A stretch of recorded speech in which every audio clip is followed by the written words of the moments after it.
Good evening, and thank you for coming here tonight. We're honored to be joined tonight by a man that Diogenes would have been proud to have found as he was looking for someone who spoke truth, and in this case, truth to power, which is something we try to encourage here at the Kennedy School among all of you who go on to serve in public life. David M. Walker is the 7th Comptroller General of the United States. It's a 15-year term, which he began in 1998. As the Comptroller General, he is responsible as the nation's chief accountability officer. He's the head of the U.S. Government Accountability Office, GAO. That's a legislative branch agency. It was founded in 1921. He's appointed by the President of the United States upon recommendation of the Congress. Now, those of you who, it's important to understand where GAO fits in within the alphabet soup of Washington. He's responsive to the Congress and to the American people, but he's asked by the Congress to help understand the executive branch and the activities of the executive branch so that there's greater accountability. As you can imagine, that is a sensitive position. His words carry weight that go beyond the Congress, so that the GAO, some of us learned earlier today, is the second most quoted agency in Washington. I think second only to the Defense Department. Is that correct? So the mission of the GAO, well, I'll let him explain the mission of the GAO. That will probably be helpful. But GAO is not unlike the Federal Reserve Board, and it's believed that a continuity of leadership at the GAO and the independence there makes its work less subject to political pressure and gives the public more value as a result. It's able to consider long-range as well as cross-governmental issues and alert policymakers to problems looming on the horizon. He talks in terms of trinities. And what the trinity we heard earlier today at a lunch was about oversight, insight, and foresight. Those are three of the major responsibilities of the GAO. And we're looking forward to this presentation. David Walker has been on a Wake Up America tour in recent months, and his mission here is not part of the official tour, but I'm sure there's going to be a wake-up call somewhere early in this presentation. He does have, very briefly, has extensive executive level experience in both government and private industry. He worked at Arthur Andersen for a period of 9 years. He was a partner and global managing director of the Human Capital Services practice, which was based in Atlanta, Georgia. He has previously served as an assistant labor secretary in the Reagan administration, as well as he was appointed a trustee of Social Security and Medicare by the first President Bush, two then Republican appointments, but then appointed by President Clinton in 1998 for his leadership role at the GAO. Now, as this gentleman stands before us tonight, I would also call attention not only to the American flag in his lapel, but just beneath it is another symbol of service to the country. It's the Marine Corps button, and he wears it in honor of his son, who has served a tour as a Marine in Iraq. And if you want to understand the nature of our politics, please know that there are less than 10 sons and daughters of people in powerful positions in Congress and in the executive branch and government who have served in Iraq. David Walker's son is one of them. David Walker.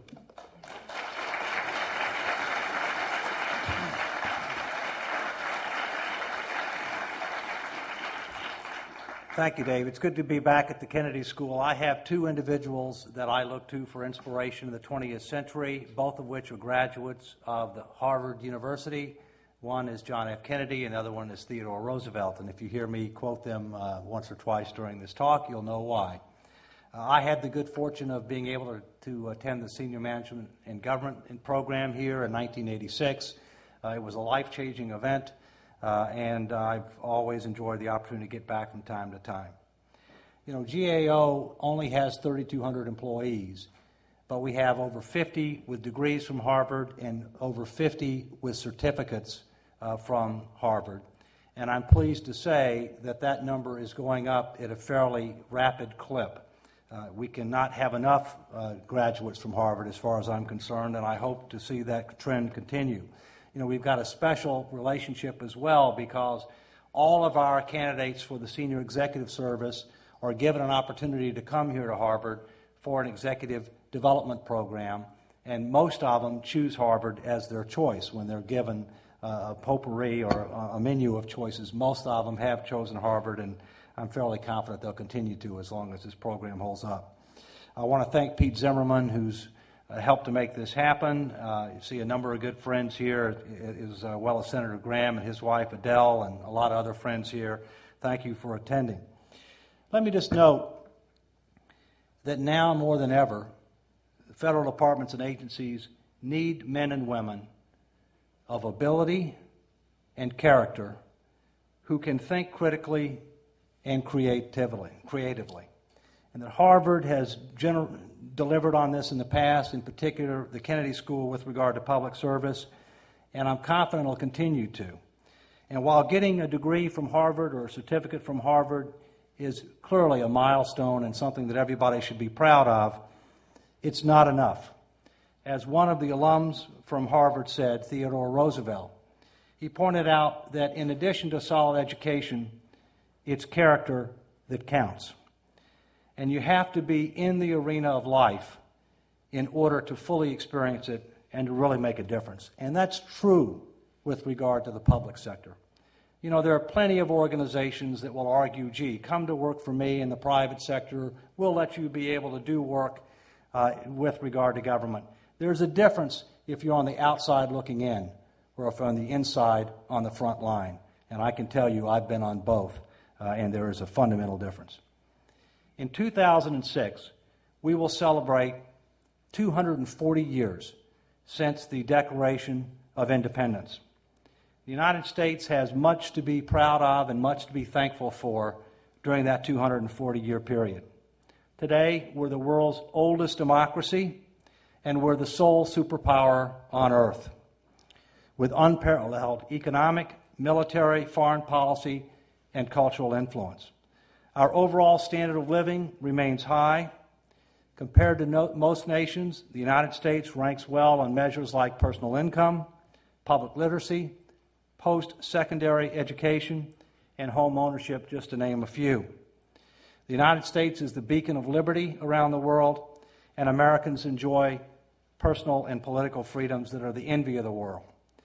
At the same point in time, as John F. Kennedy has said, referring to the Gospel of Luke, for those to whom much is given, much is required. And while the United States may be the only superpower on earth for today, it will not be the only superpower on earth within 20 years. The only question is, how many more will there be? At least one, maybe more. And while the United States may be number one in many things, we are not number one in everything. And in fact, we have major challenges in a number of areas, including the fact that we are ranked number 25 in the world in math and science outcomes. That is a red flashing light in a knowledge-based economy. And so we do have a lot to be thankful for and proud of, but we do have a lot to learn from others, as well as to share a lot with others. In my view, the greatest threat to America's future is not hiding in a cave somewhere in Afghanistan or Pakistan. It's right here at home, in our governments, in our businesses, on our campuses, and in our neighborhoods. What I'm talking about is declining values and comity, that's C-O-M-I-T-Y, combined with increasing ignorance, apathy, and inaction on a range of issues that are rapidly reshaping our nation and the world. Challenges that are growing as time passes, and yet actions have not been forthcoming. These issues include changing demographics, global economic trends, new security threats, and serious challenges such as education, energy, healthcare, and the environment. Several of these challenges are unprecedented in size, scope, and complexity. Unfortunately, these challenges, or too many of them, are getting too little attention, generating too little concern, and prompting too little action. No disrespect to Yogi Berra, but deja vu all over again just isn't going to cut it anymore. Today in America, both policymakers and the public need to face the facts, take a longer-term perspective, and recognize the reality that real reform and some shared sacrifice are called for. After all, if we believe in the concept of stewardship, when our time on this earth as individuals is nearing an end, we should be able to look our children and grandchildren in the eye and say that we did everything that we could to pass on an America that's better off and better positioned for the future than when the baton was handed to us. Unfortunately, we aren't close to being able to say that tonight. And in fact, the baby boom generation, my generation, may be the first generation in the history of this country that does not leave the country better positioned for the future than when it assumed responsibility. To me, that is an unacceptable outcome. I'm going to touch on a few of the challenges we face, talk about why it's important to urgently transform government, and note for a need for real leadership to try to help keep America great in the 21st century. A few words about some of these challenges. Demographics are rapidly reshaping the United States as well as the global landscape. Our population is aging, our workforce growth is slowing, we have a much more diverse society. Baby boomers, when they start to retire, are followed by a relatively baby bust, and that will put unprecedented strains on our nation's pension and health care systems. Within 2 years, the first baby boomer reaches 62 and is eligible for early retirement. Within 5 years, the first baby boomer reaches 65 and is eligible for Medicare. Beginning at that time and increasing in the next decade, there will be dramatic increases in federal spending, and we are not well prepared to deal with those dramatic increases. Beyond demographics, the United States confronts a range of other challenges. Globalization is affecting our international competitiveness, our trade posture, our capital markets, our jobs, and our approach even to environmental and public health issues. For example, globalization is one of the reasons that public health officials are so concerned about viruses like avian flu, because it's only a matter of hours before you cross transnational borders. And in fact, I have had the opportunity to meet one individual who died as a result of bird flu and several members of their family. I was in Indonesia last year looking at the after effects of the tsunami that hit Banda Aceh. And one of the executives of our counterpart organization in Indonesia subsequently traveled to Vietnam, contracted bird flu, along with some of his members of his family, and they have unfortunately passed beyond this earth now. With the end of the Cold War, we face new security threats, including transnational terrorist networks and rogue nations armed with nuclear weapons and other weapons of mass destruction. Other challenges come from technology. In recent decades, we've had spectacular advances in technology that they've transformed everything from how we do business to how we communicate to how we treat and cure diseases. But because of these rapid advances in technology, there's also been a downside. Downsides with regard to our privacy, our security, and even in some cases, our humanity. Unfortunately, the United States, which gave the world Thomas Edison, the Wright brothers, Jonas Salk, and Bill Gates, as I mentioned before, now ranks 25th in the world on math and science testing results. We cannot compete based upon wages. We'll lose every day of every week. We must compete on innovation, on productivity, and quality. That means we need the best of the best in order to keep America great in the 21st century. As I mentioned before, our quality of life in many ways has never been better. But America also faces an unhealthy and growing gap between the haves and the have-nots, and so does the rest of the world. And some of you know firsthand that we're facing a range of quality of life concerns in our personal lives, including underachieving public schools, gridlocked city streets, and some are facing the dual challenges of caring for aging parents and growing children all at the same point in time. At the same point in time, our nation's healthcare system is in condition critical, plagued by growing gaps in insurance coverage, soaring costs, and below average results on measures like medical error rates, infant mortality, and life expectancy, despite the fact that we spend 50% more of our economy on healthcare than any other nation on earth. Perhaps the most urgent challenge we face is our nation's deteriorating financial condition and growing fiscal imbalance, because it overarches everything. The United States now confronts 4 interrelated deficits with serious implications for our role in the world, our economic growth, our standard of living, and even our national security. The first deficit is the federal budget deficit, which in 2005 was, according to published reports, around $319 billion on a unified cash basis. You have to add 9 zeros before that 319 to see what that number looks like. This widely reported number, however, is misleading, because without the Social Security surpluses, it was closer to $500 billion.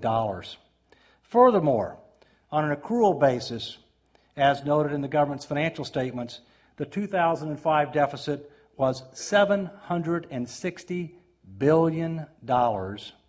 That's a negative bottom line of between 25 and 30%. When we haven't had a recession since November of 2001, we had among the strongest economic growth rates of any industrialized nations last year, and only about $100 billion of that $760 billion had anything to do with Iraq and Afghanistan. If that's not imprudent, I don't know what is. Even more troubling, the federal government's long-term liabilities and unfunded commitments for things like Social Security and Medicare benefits have risen to more than $46 trillion. Write 12 zeros behind 46 to get a sense of that. That's up from just $20 trillion 5 years ago. The Medicare prescription drug benefit, which may be one of the most poorly designed, ineffectively implemented, and fiscally irresponsible government programs of all time, has added more than $8 trillion to this sea of red ink. By the way, the unfunded obligation for Medicare Part D is almost twice Social Security. We now want to fix Social Security, which is about half of the problem as Medicare Part D, after we added Medicare Part D. Only in Washington. And these numbers don't even take into account the bills that are coming due to rebuild the Gulf Coast and the future costs associated with Iraq and Afghanistan. In recent years, we've heard calls to relieve Americans of burdens like the so-called death tax. That's in quotes. But we need to talk more about the very real and growing birth burden, and that's in quotes. That's what I call the staggering amount of government commitments that every American, including the newest newborn, will ultimately have to pay for. As a result, Today, every new birth certificate now comes with a bill of $156,000. It's no wonder, with a birth burden like that newborn babies cry. Alternatively, I would assume that some of you already have full-time jobs or are seeking full-time jobs after leaving here. An alternative way to look at this number is that every full-time worker now has a burden of $375,000. And since we have many dual-income families in America, that's like having an additional mortgage of $750,000 without a house. And that's on top of student loans, credit card debt, and, to the extent that you own a house, the mortgage. And these numbers are going up every second of every day because we still are running deficits, because demographic destiny is working against us, and because interest costs are compounding. When you're an investor, the miracle of compounding works for you. When you're a debtor, and the United States is the world's largest debtor nation, it works against you. The second deficit in the United States is our savings deficit. Too many Americans, from individual consumers to elected officials, are spending today as if there's no tomorrow. Consequently, America has the lowest overall savings rate of any major industrialized nation. Americans are great at spending. They're poor at saving. Now, there are exceptions. The annual U.S. savings rate as a percentage of disposable income has been falling for several years. But last year, 2005, for the first time since the depths of the Depression in 1933, the United States had an annual savings rate that was negative. That meant that Americans spent more money than they earned in 2005. That meant that either they had to dissave if they had been saving before and or add more debt. Debt is growing faster than income. That can't go on forever, either for a country or for an individual. Think about it. We've returned to savings levels not seen since the depths of the Depression. Clearly, many Americans, like the federal government, are living well beyond their means and are deeply in debt. The trend is particularly alarming in an aging society such as our own, where we ought to be preparing for the demographic tsunami. That's the retirement of the baby boom generation. And in reality, we're making it worse rather than better. Those Americans who save more will clearly have a better retirement. The bottom line is, those Americans who fail to plan, save, invest, and preserve their savings for retirement are rolling the dice. And given the problems that our nation's retirement system faces, the odds are heavily stacked against those Americans. So if we aren't saving at home, who's been underwriting America's recent spending spree? The answer is foreign investors. And that brings me to America's third deficit, and that's our overall balance of payments deficit. America is simply spending more than it's producing. In 2005, the U.S. trade deficit hit about $726 billion, up $100 billion from the prior year. While our own savings rates have plummeted, fortunately, that's not been the case in selected foreign countries, especially in Asia.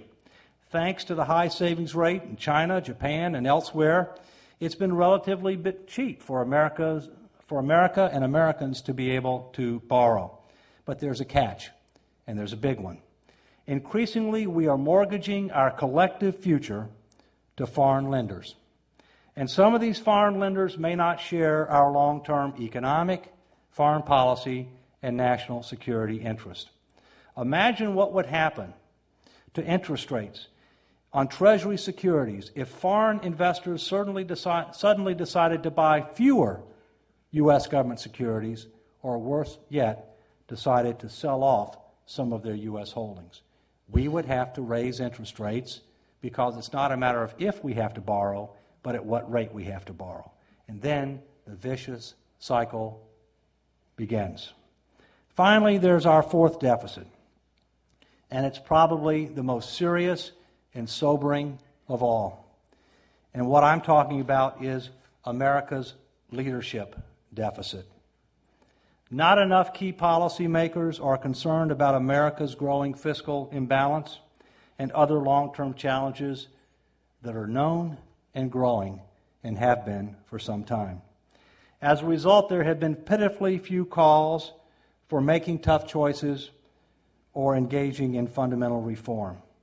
At both ends of Pennsylvania Avenue and on both sides of the political aisle, and at all levels of government, there have been too few champions who have the courage to speak the truth, to make tough choices, and to champion real, fundamental, and lasting change.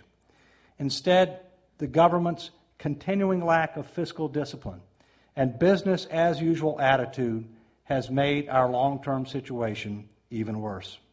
The government's recent spending sprees and tax cuts are nothing less than a body blow to fiscal responsibility.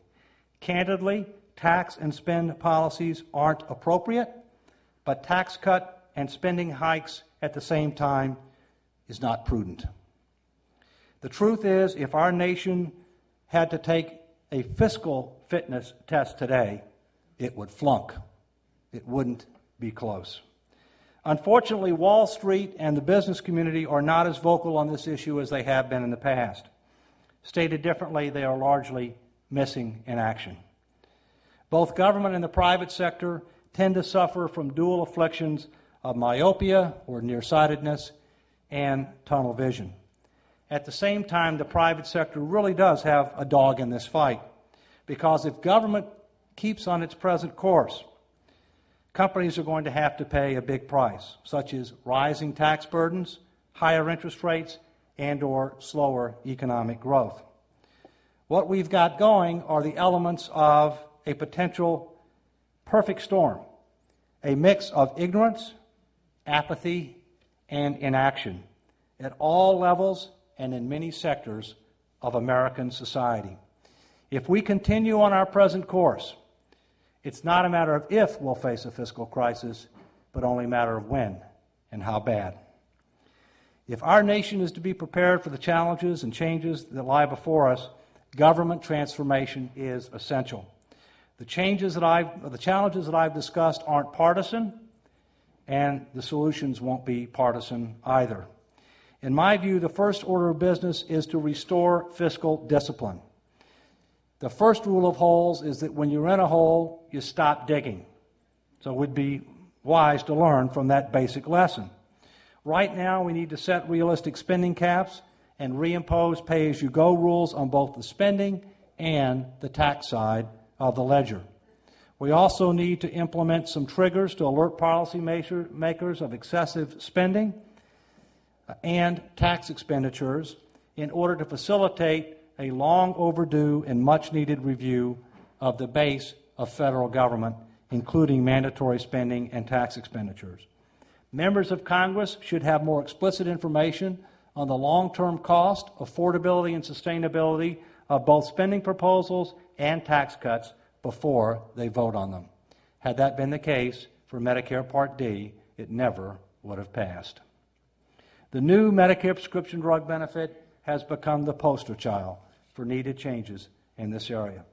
More broadly, I'd encourage appointed and career officials at every federal agency and program to give careful thought to their missions and operations in light of the current trends and future realities. The problem is that way too much of the federal government today remains on autopilot. In fact, over 61% of spending is on autopilot, and it's gone up every year. And in addition, a vast majority of the federal government's spending programs and tax policies are based upon social, economic, national security, and other conditions that existed when Harry Truman, Dwight Eisenhower, and John F. Kennedy were in the White House. As Ronald Reagan said, the nearest thing to something that will last forever on this earth is a federal program. As a nation, we need to ask, what is the proper role of the federal government in the 21st century? How should it be organized? Should contractors or federal employees or some combination of the two provide the services? How much will it cost? And ultimately, how will we pay for it?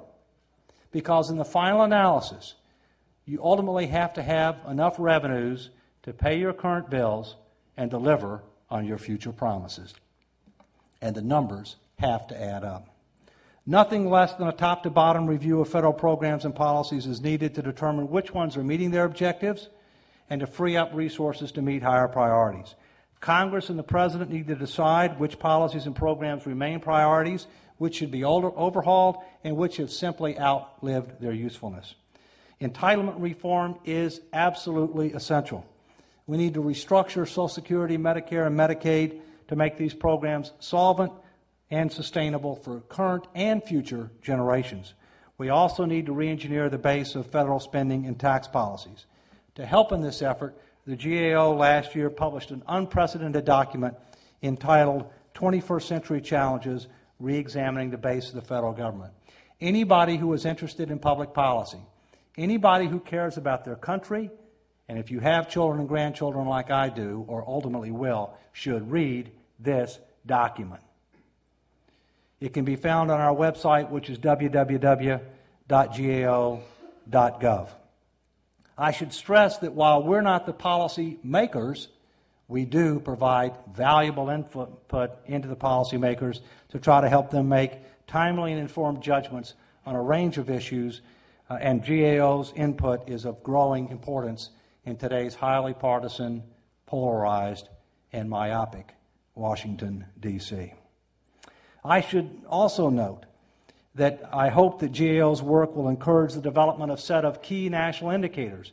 Believe it or not, the United States spends almost $3 trillion a year, issues tax preferences that are worth $700 to $800 billion a year, and yet we do not have a set of economic, safety, security, social, and environmental outcome-based indicators to understand which programs and policies are working and which ones aren't. Other countries have them. Some states and localities have them. It's time that we had them as well. And we're working with the National Academy of Sciences as well as the Organization for Economic Cooperation and Development, not only to try to help make that a reality in the United States, but around the world. Excuse me. Transforming government won't happen overnight. Elected, appointed, and career officials will need to work together for a sustained period of time, perhaps a generation or longer. Public officials will need to reach across international and political lines. The federal government will need to partner with businesses, professional organizations, nonprofit groups, and other levels of government to bring about new solutions to old problems. And in that regard, as the chief accountability organization in the United States, the GAO is determined to lead by example in connection with the overall transformation effort.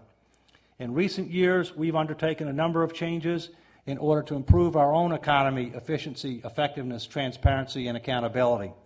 And by making many, many changes, we've been able to double our outcome-based results with actually about 100 fewer people today than we had 7 years ago. Our way is not the way, but it is a way. And if we can do it at GAO, others can do it as well. It's only a matter of time before the crunch hits. It's important that elected, appointed, and career officials work together, beginning today, to recognize the reality of where we are and where we're headed, and to give ourselves much more flexibility before the demographic tsunami hits. No person and no organization will ever be perfect, including GAO. At the same point in time, we must seek to continuously improve and to learn from others, both domestically and internationally, if we hope to maximize our value and mitigate our risk. Many of you in this room are our country's future leaders, and that brings me to my final point tonight. Today, it's clear that to deal with America's current and emerging challenges, we need effective leaders in all sectors of society and at all levels of government. That means elected, appointed, and career civil servants who are capable, caring, and committed. Leadership also needs to come from the private, not-for-profit sectors and the media. In the final analysis, leaders in government and elsewhere need to have 4 key attributes: courage, integrity, creativity, and stewardship. Specifically, we need leaders who have the courage to state the facts, to speak the truth, to do the right thing, even though it may not be popular. Leaders who understand that our nation's fiscal challenge is not about numbers, it's also about values. We need leaders who have the integrity to lead by example and to practice what they preach. We need leaders who understand that the law represents the floor of acceptable behavior, not the desired state. Leaders who have higher moral and ethical standards that they strive for. We need leaders who have the ability to innovate, to develop new solutions to address old problems, who are willing to partner for progress and can help others to see the way forward. We need individuals who understand that they are stewards of the nation's resources, stewards for future generations, and that they have a responsibility to make sure that they don't just leave things better off when they leave than when they came, but they leave things better positioned for the future. And we need people that understand that, as I said before, this is not about numbers, it is about values. What are we doing to and for our country, our children, and our grandchildren? When it comes to our growing fiscal imbalances and other challenges, effective leadership is essential. After all, history shows that dramatic and fundamental change typically results from either a crisis or real leadership. Personally, I prefer real leadership. However, the truth is that today, meaningful change is more likely to come from the combined efforts of many individuals, otherwise known as we the people. The most powerful 3 words in the Constitution are the first 3 words: we the people. And unless and until we the people get it and act, things will not change. Candidly, it is the American people who need to start speaking up and making their views known. After all, why should any elected official stick his or her neck out on a difficult issue that no one seems to care about? Younger Americans especially, many of you here in this room, need to become informed, involved in this discussion and debate, because you, and ultimately your children and grandchildren, will bear the heaviest burden if others fail to act. The fuse is getting shorter, the burden is getting bigger. Despite my sobering message here tonight, I don't want you to go away thinking that things are hopeless. That's far from true. Those who know me know that I'm an optimist by nature. I'm also a student of history. So I know that the United States has risen to great challenges in the past. Today, we still have a real window of opportunity to turn things around. For many of the challenges that I've discussed, a few meaningful reforms phased in over time will make a huge difference. And by acting sooner rather than later, we can minimize the need for more drastic changes later, and we can provide more transition time for all of us. More of us need to insist on the facts, accept the need for meaningful change and shared sacrifice, and fulfill our stewardship obligation to our country, our children, our grandchildren. If we, the people, remain silent, our government will remain on autopilot, our burdens will mount, and our fiscal fuse will only get shorter. In closing,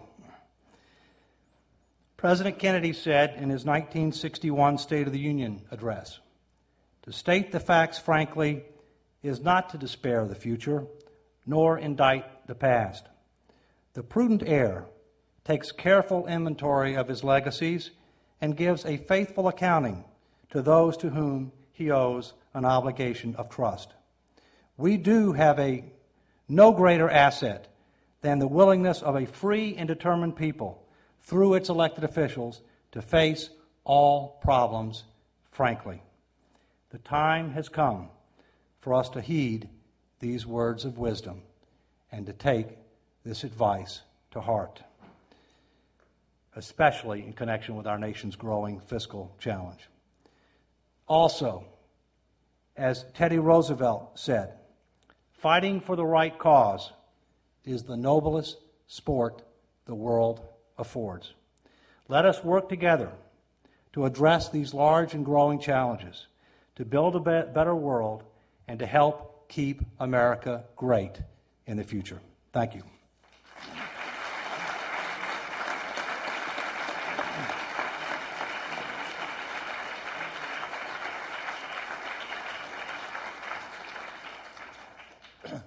Thank you, David Walker. Diogenes would be proud. I guess the good news is we're here on the first floor and not on the 10th floor, so when somebody jumps out a window, we're going to be okay.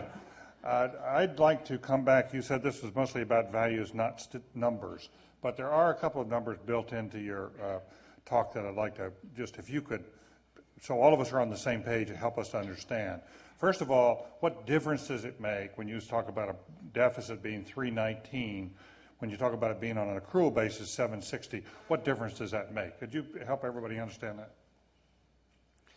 Part of the problem we have in Washington is that when you're dealing with the budget, you're dealing largely with cash in and cash out. And therefore, to the extent that you end up making additional promises, whether it be in the form of future benefits or future tax cuts or other items that don't affect you today, but they will affect you tomorrow, those numbers aren't accounted for in the cash-based deficit.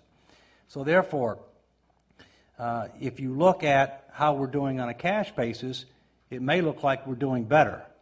Not well, but better. Because on a cash basis, our deficit went down from 05 to 04. But when you look at it on an accrual basis, it went up $144 billion. And that's part of the problem. The way we keep score does not provide a full and fair view of where we are and where we're headed. We need to be considering not just the cash flows, but also the present value of the commitments and whether we're making progress or not. And unfortunately, we're not. Okay. Let me have a quick follow-up to that, and then we'll go to the floor here.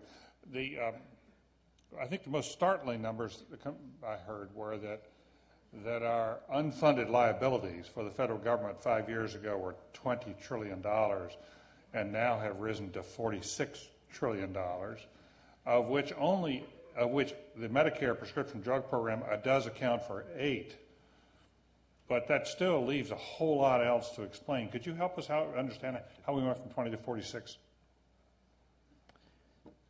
Of the 46 trillion, and that was as of September 30, 2005, so it's higher than that now, about 30 trillion is Medicare. About 5.2 trillion is Social Security, and then the balance is a range of other issues.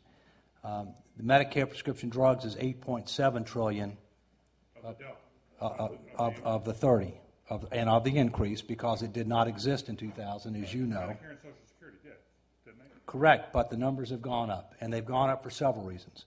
One, demographics. Two, interest costs, because you're getting closer to having to pay it. And three, because actually there have been enhancements, in the case of Medicare, or an unwillingness to place a constraint on spending where otherwise it was supposed to come into effect.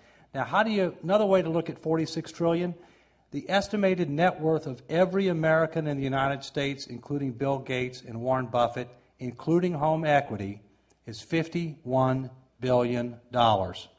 So, if we confiscated over 90% of the net worth, and that's from the Federal Reserve, over 90% of the net worth of every American, we could be okay for a day, but these numbers are going up every day. How much is it? 51 trillion. Apologize. I apologize. Did I say billion? The problem is just getting used to billions, right? 51 trillion. So you compare the 46 billion to 51 trillion. That's over 90% of the net worth, including home equity. Okay, let's. The floor's going to be open. I would invite Senator Graham for his comments before the evening is out. We'd love to hear from you, sir. Please, over here. We'll go back and forth. We've got microphones here. We'll go around. Hi, Mr. Walker. Thanks for coming. My name's John Ward. I'm in the mid-career program here, and I appreciate your sobering and candid review of the nation's fiscal situation. My question's a short one. Given your review, why do you think international capital markets continue to be willing to provide capital to the United States all across the yield curve? Well, first, they have excess savings they need to invest someplace. Historically, they viewed the United States as a pretty safe investment and a pretty sound investment. Let's hope they continue to do that for many years into the future. On the other hand, I don't think it's prudent to assume that they will. You know, many people say, well, gee, why should we worry? Because other nations have large and growing fiscal gaps as well. And, you know, it's true that other nations have large and growing fiscal gaps. On the other hand, I don't take a whole lot of comfort in the fact that some people may be in worse shape than we are. I think the important point is that for us to recognize the reality and start to address large and growing problems before we may face a situation where those investors all of a sudden decide, you know what, maybe this is not as safe a bet as I thought, and maybe I need to diversify a little bit more.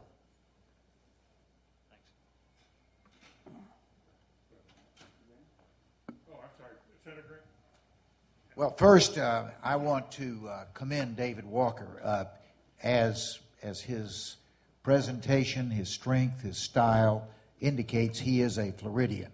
So,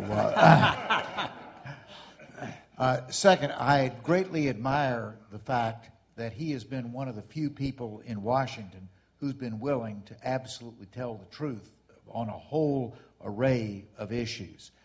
That candor is something that the nation needs in greater quantities, and I'm glad that you are providing leadership.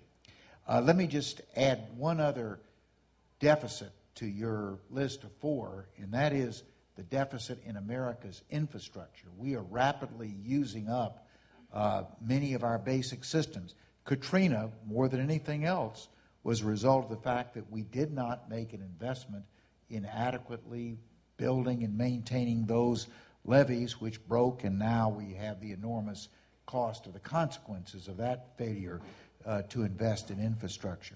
But let me go to your last point of the deficit of leadership and ask the question, what, beyond waiting until that hallelujah day when we'll have more of the people who are on this floor tonight and up in the bleachers involved in the federal government, what's the strategy to deal with some of these vexatious issues? We've had a number of courageous attempts, such as President Clinton's effort to reform health care, which ended up in ashes, and a number of attempts to try to deal with the fiscal problems of the federal government, which were they're transitory and now, as your numbers indicate, have also gone to ashes. How do we develop an intellectual as well as a courage-based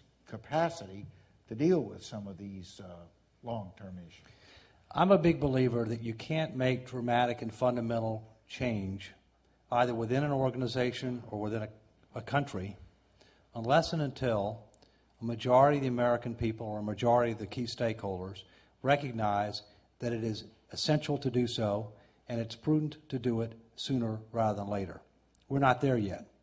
We still have a situation where a majority of Americans still don't understand how dire our situation is and what the consequences of inaction are for our country, our children, our grandchildren. We still have a situation where not enough elected officials understand that, although clearly I think most do now on both sides of the aisle. So I'm actually working with a number of other organizations to form a coalition to conduct town hall meetings around the country to do elected officials a public service. State the facts, speak the truth, till the ground, such that hopefully they will be in a position to start making some tough choices, because realistically they're not going to get too far ahead of the American people. My personal view is this is likely to be a big issue in the 2008 presidential election, and that while it would take leadership from the Congress, there's only one CEO in the United States, and that's the President of the United States. And in order to be able to make a number of these tough changes, it's going to take the bully pulpit, and it's going to take leadership from the CEO with bipartisan support. Last thing I would say is there are a number of reform efforts that have been attempted in the past. The Clintons' health care reform, President Bush's most recent Social Security reform. And I would respectfully suggest is that one of the reasons they were not successful is because the processes that were employed in both those cases were fundamentally flawed. And that we need to recognize that process matters. Whenever you're making very difficult changes, there's going to be tremendous controversy over whether or not to make the change and how to do it. And so that makes it that much more important to have a process that has integrity so you don't fight a two-front war, because most people don't win two-front wars. What does that mean, the processes were flawed? Here's what I mean. Let's take, I've got a piece that's coming out in Government Executive here in a week or two that talks about 3 key elements of process that are of critical importance. First, principles. Second, players. Third, proposal. On principle. Back to your Trinity. Yeah, that's right. I learned that at Harvard. Yeah. 3 things. So I agree infrastructure is another deficit, but that gets my 4 to 5. So that was my. So 3 is principles. You need to have a set of principles that are help to articulate what you're trying to accomplish and what the future state might be. They can be clearly defined, articulated.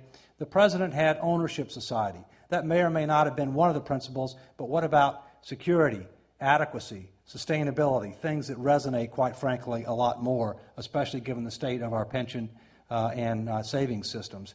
Secondly, players. When you're talking about making a tough change, especially a public policy change, you need to have champions on both sides of the aisle. You don't need many, you just need a few. But in addition to that, you also have to employ what I call the big tent theory with regard to players who are involved. You need to have both supporters and opponents who come under the tent and start telling you everything they think, good, bad, or indifferent, because guess what? They'll have some good ideas. And secondly, even if they don't have good ideas, they'll tell you how they're going to attack you, and you're better positioned to be able to deal with it. And thirdly, ultimately, you got to have a proposal. You can't just say, gee, I'm open-minded, bring me something. You got to have a proposal that may represent a beginning rather than an end, but something that you can either put forth yourself or endorse or another's proposal as a basis for it. If you don't have those 3 things, you're going nowhere fast. Over here. Hi, I'm Max Bazerman. I'm a professor at the Harvard Business School. If I recall correctly, when you became the head of the GAO, the country at least had a surplus. And now we have a deficit that's enormous. The obligations are up. At the same time, there's significant evidence of corporate lobbying being out of control, even in comparison to 5 years ago. The president has had a Congress from his same party, and he brought down tax rates. Those pieces of data seem to be a crisis of moral leadership. Not an issue of just how do you get change, but there doesn't even seem to be a desire for change. And my question is, at what point does an agency like yours, which is supposed to be bipartisan, at what point are you supposed to call on the executive branch to assume moral authority that they simply are lacking? Sure. Well, first, we're nonpartisan rather than bipartisan. But secondly, believe me, I'm not shy of speaking out. I mean, I've spoken out, in Washington, outside of Washington. I've talked to a number of top officials in the executive branch, including a number of cabinet members that are responsible for economic policy. I've talked with congressional leaders on both sides of the aisle and both ends of the Hill, and I tell them the same thing, everybody that I talk to. Now, first, let's talk about how we got from where we were to where we are. Several reasons. Number one, we're spending at or near record rates. All right? Secondly, we're increasing entitlement burdens, which we haven't started to spend much for yet, but, that was unbelievable. Thirdly, we've cut revenues. And so it's a combination of rapid spending increases, of which a lot don't have to do with Iraq and Afghanistan, but some do, and revenue cuts gets the hemorrhaging on the bottom line. We're taxing at about 17 to 17.5% of GDP. We're spending at about 20% of GDP. But we haven't hit the demographic tsunami yet. Then the imbalance will get worse. There are some people that say that tax cuts pay for themselves. First, not all tax cuts stimulate the economy. Number two, very, very few, if any, tax cuts pay for themselves. There's a difference between whether or not your revenues increase after the tax cut and whether or not your revenues are what otherwise they would have been had you not engaged in the tax cut. So there's a lot of fast and loose talk going on. What I've said is we've got to do several things. We've got to reestablish the budget controls that we had before. We need to be able to reform entitlement programs, restructure spending, and look at tax policy. It's not just how much revenues, but how do you raise it, if you will, what form of taxation, if you will. In the end, I think most people want to minimize tax burdens, for economic growth, for disposable income, for a lot of different reasons. I think you want to do that. But over the longer term, there's no way we're going to grow our way out of this problem, and there's no way we're going to solve the problem solely on entitlement reform and spending restraint. We're going to have to ultimately do something on the revenue side. The question is in what form, when, and how much. Mark Safran with the Mid-Career Masters in Public Administration program here at the Kennedy School. My question for you is, how important will the development of alternative energy sources be in securing our nation's economic future? And what have your office's findings been regarding current government programs aimed at that objective? Well, I think if you look beyond the fiscal issue, I would say there are several things that cry out. And, of course, keeping it to a manageable list. Education, energy, the environment, and healthcare. Now, I could give you others, but those are the big four in my view. Energy, obviously, is a major concern, not just for us, but for other countries around the world that are growing faster than we are and are increasing their demand for energy. And if you look at known reserves in the world, there's a real problem there. I don't think we're making enough progress with regard to that. The other thing I'm concerned about is in the recent energy bill, one of the things that recently came to my attention, which we're going to do some work on, is the Interior Department now has the authority to waive all or part of the royalties on federal lands for energy exploration. That's the people's money. That's the people's money. And I've got real concerns about that. We're not going to solve our problem by finding additional hydrocarbons. We're going to have to do a number of other things to be able to look at what can we do on the demand side and what can we do on alternative energy sources in order to be able to have sustainable growth. And we're not doing enough. Zach Bookman, JD, MPP. The GAO is often referred to as the congressional watchdog. Your message tonight was certainly stark, but it's not new. I'm curious if you could give us a frank assessment of whether and to what extent your message is getting across to Congress. Yeah. Well, first, let me say that I believe that most members today understand that we have a much more serious problem than they realized. And part of it is because the way the government keeps score. Most members in Congress had never heard the $46 trillion number before. Most members of Congress hadn't even heard the $8.7 trillion number for Medicare Part D. Most members of Congress didn't know that the accrual-based numbers actually went up $144 billion last year rather than going down, which the cash-based did. And so my view is behind the scenes when I'm dealing with members, that they realize that we have a much more serious problem than they realized and that something needs to be done. At the same point in time, as I said before, a vast majority of our elected officials want to stay elected officials. And a lot of our elected officials are career politicians. And there are pluses and minuses of that, okay? And so as a result, there has to be preparatory work done in order to put them in a position where they can start making some tough choices. And, while ultimately it's going to take bipartisan actions in the Congress, it's also going to take the president going out front because the president has to lead on these issues. I mean, we're talking about very, very difficult choices and there's only one bully pulpit and there's only one CEO. My personal view is the 2008 election will be of critical importance because that will take this issue hopefully to the national level. The last time it was taken to the national level was 1992, 1996 when Ross Perot ran.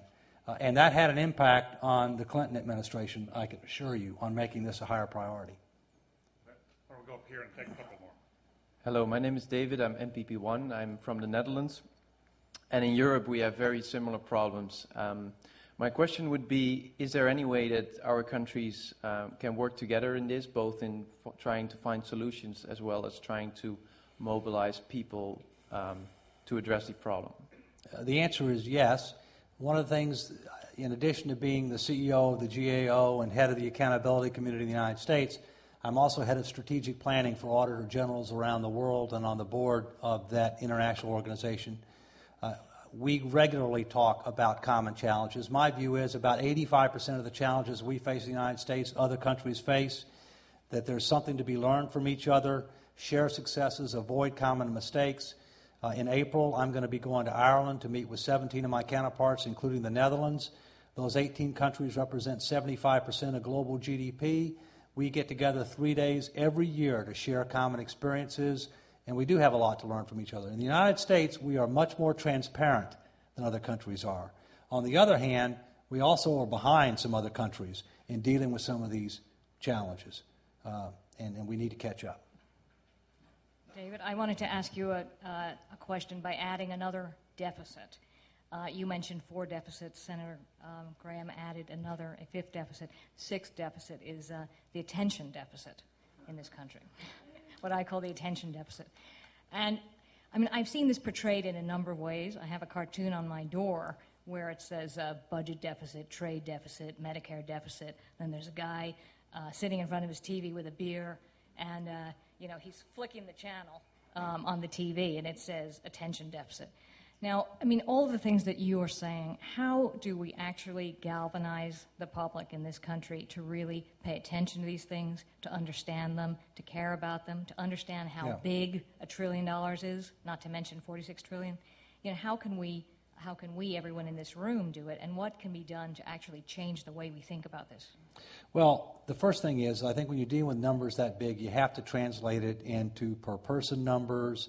You have to translate it into something that hopefully you can benchmark against.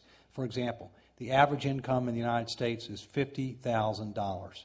So $375,000 is 7 to 8 times gross wages for an average person in the United States. And you can translate some of these to average household, net worth, total net worth. You do that. To me, I think part of the issue is not only translating it so people can relate to it, but also personalizing it so they understand the consequences. And that's really the kids and the grandkids. I've got 2 grandchildren. I've got another one's going to come in two weeks. It's due in 2 weeks. That's how I relate to it. My personal view is today, more people need to become informed and involved and ask their elected officials in very specific terms, how did you vote on this, this, and this? What are you doing about this, this, and this? And what is your plan to deal with certain specific, in very specific terms? And then I think we have to work towards building additional national recognition such that in what is truly a national election, which is the presidential election, it's tough to make this an issue for the 2006 congressional elections. Iraq may be one. Homeland Security may be a national issue. This won't be by 2006. So how can we build so it's a national issue by 2008? Yes. First, let me thank you very much for parenting such a fine and courageous young man.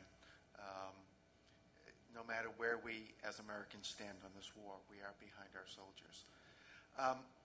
You talked about the incredible increase in Medicare. I work in healthcare.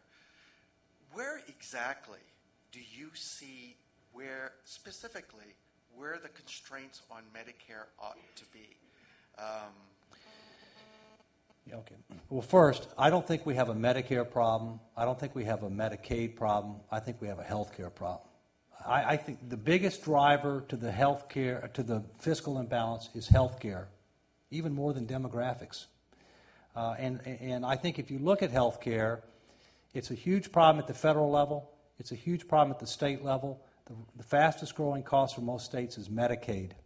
Furthermore, it's a huge problem for American business. The fastest growing cost for American business is health care. It's a huge competitiveness issue. The other thing is, when you look at health care, it's also one of the reasons that our revenues have not gone up as fast, because Americans don't pay income tax or payroll taxes on the value of employer-provided and paid health care, no matter how much money they make, no matter how wealthy they are, and no matter how lucrative their benefits are. So I believe that ultimately what we're going to have to do in health care is we're going to have to make a number of short-term changes building towards comprehensive and dramatic reform of our overall health care system in installments, and it's likely to take a generation to make it happen. I think one of the debates that we have to have, that we've never had in this country, is what are the differences between broad-based societal needs that can be defined and that we can afford and sustain versus unlimited individual wants that we can never afford and sustain. And when we do that, and then how does division of responsibilities between government, employers, and individuals possibly change in fundamental and dramatic ways? For example, a future state 20 years from now might be that the government is in the business of providing inoculations against infectious diseases. I don't mean government doctors, I mean financing this. Infectious diseases, wellness services, preventative and wellness programs. We don't have nearly enough of that. Protecting individuals against financial ruin due to unexpected catastrophic illness, which varies based upon your wealth and income status, and helping to assure that individuals have ability to get guaranteed health care at group rates if they want more than that. But if they want more than that, then either they or their employer is going to have to pay for it. You know, we're going to have to put the tax preferences on the table. That's $177 billion a year on the individual income exclusion just for income and payroll taxes alone. We're going to have to, basically totally redefine the healthcare system and the division of responsibilities. In the interim, we need things like national practice standards. Do you realize that in this country, depending upon where you go in your malady, the procedure that you have performed is dramatically different with significant different costs and significant different outcomes. If we could move just one idea to a set of national practice standards that could provide cost savings, additional consistency, and higher quality and reduced litigation outcomes, that would be a huge leap forward. Last thing, one of the biggest problems we have as a society is our own personal habits, what we do and what we don't do. And our physicians aren't trained on things like nutrition. These are very, very fundamental, and they're becoming even more important all the time. We need to recognize that. We may need a whole new caliber of healthcare professionals that can help focus on those kinds of issues, which will generate big returns over a longer period of time. Thank you. Go ahead, last question. Good evening, and thanks for spending time with us tonight. I'm an MPA student here at the Kennedy School, and you mentioned your 4 priorities, but I had a question. What do you see, and what does your office see as the impact projection of Homeland Security, particularly as we now talk about port security and border security, not only internally in terms of our investment in our own Homeland Security structure here at home, but also in terms of our investment in intelligence resources? Okay, first, I'm testifying on Wednesday in the Senate on Katrina, which is one element of Homeland Security. I think one of the things we have to do is, given unlimited wants and limited resources, we have to take a much more threat and risk-based approach to what we're doing in the Homeland Security area, in the defense area, and many other areas. We also have to allocate limited resources that we have based upon threat and risk. I can tell you that one should not assume that there's no waste, abuse, mismanagement in DOD or DHS. In fact, billions and billions and billions every year. And one of the things we have to do is get below the superficiality where people say, yes, Maslow said in his hierarchy of needs that self-preservation is the most fundamental and important. And that's true. And we need to get past that to recognize that doesn't mean you get a blank check okay, with regard to that. It means making prudent, choices. We need the intelligence community, I think, suffers some of the same problems that many other federal department agencies do. They just don't want to admit it. They need to be able to benefit from additional insight and additional oversight to try to help them transform what they do and how they do it based on 21st century changes and challenges based upon versus 20th century threats and challenges and methods. Thank you. I wonder if I could, before you leave, I wanted to come back to your leadership question and the issue of courage. When you talked about courage, you talked about the importance of sacrifice. What sacrifices have to be on the table for us to face the future squarely? High gas taxes, higher personal income taxes, less health care at the end of life. What sacrifices should we be talking about and our political figures be willing to face up to? Well, let me just take you through the three elements and give you a glimpse as to what it might look like, okay? Entitlements, spending, and revenues. On entitlements, people that are retired or near retirement will not face dramatic change, if any change. Why? Because it wouldn't be fair. They don't have time to make adjustments. And number two, wouldn't be politically feasible anyway. And so realistically, what's going to happen on entitlements, Social Security being far easier than Medicare and Medicaid, is you're going to end up making dramatically greater changes phased in over time the younger the person is, so that they have time to be able to make additional choices and changes to be able to be in a position to have a decent standard of living in retirement. And by the way, even when Social Security trust funds run dry, there's still 73 cents in revenue for every dollar of promised benefits. Social Security should have been solved a long time ago. On spending, we have a lot of spending programs that we don't know if they're working or not. We have way too many players on the field, way too much duplication and overlap in government. We have too much that is focused on the 40s, the 50s, and the 60s, and we have a lot of people vested in the status quo because everybody benefits from the money, but society may not benefit from the money. So we're going to have to terminate, consolidate, and do a number of things there. On revenues, we're going to have to look at the tax base, broaden the tax base, have the same kind of review of tax expenditures or tax preferences.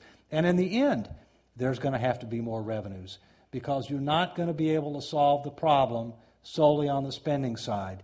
Now, you want to minimize how much you tax, but you're not going to be able to get it done at 17 to 18% of GDP. What rate are you talking about? We're talking 17 now, and you take 20% spending now, 70% revenue, with spending going up as a percentage of GDP. Now you're really putting me in a tough spot. I mean, my view is it's going to be over 20, but in the lower range of the 20s. Okay, this is just federal. Keep in mind, there's also something called state and local taxes.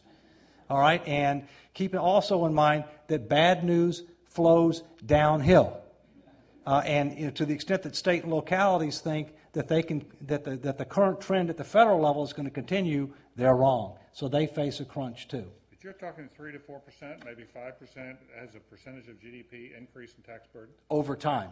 Over time. Not immediately, over time.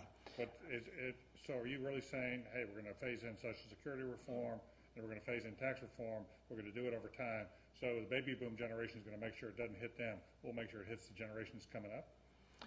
No, I think the younger baby boom generations will be impacted to a certain extent, including me. Okay, I mean I'll be impacted to a certain extent, but I think again the concept being it's not equitable, it's not fair, it's not politically feasible to take people that are currently retired or right at retirement age and change the deal on them, and so therefore. The younger you are, the more likely you'll be affected, the more dramatically you're going to be affected. All the more reason why you need to be informed and involved so you can have some input into what ultimately happens rather than having to deal with the consequences. Thank you. The reason I appreciate it, your last comments, but I think as you go around and learning the country, the more you can say about what it's going to take, the more it legitimizes the conversation. So it's not out of bounds for people to say, we've got to talk about 3 to 4 to 5% increase as a percentage of GDP. That's a huge tax increase over time. over time. Over time. Over It's still time. big. But one of the things you have to be careful about is again, not just how much, but when and in what form. I mean, I would argue that over time, we need to streamline and simplify the income tax system, all right? Much more broad in the base. At the same point in time, we're going to have to look to consumption-oriented taxes as every other industrialized nation has done that as a supplement to, not a substitute for, the income tax.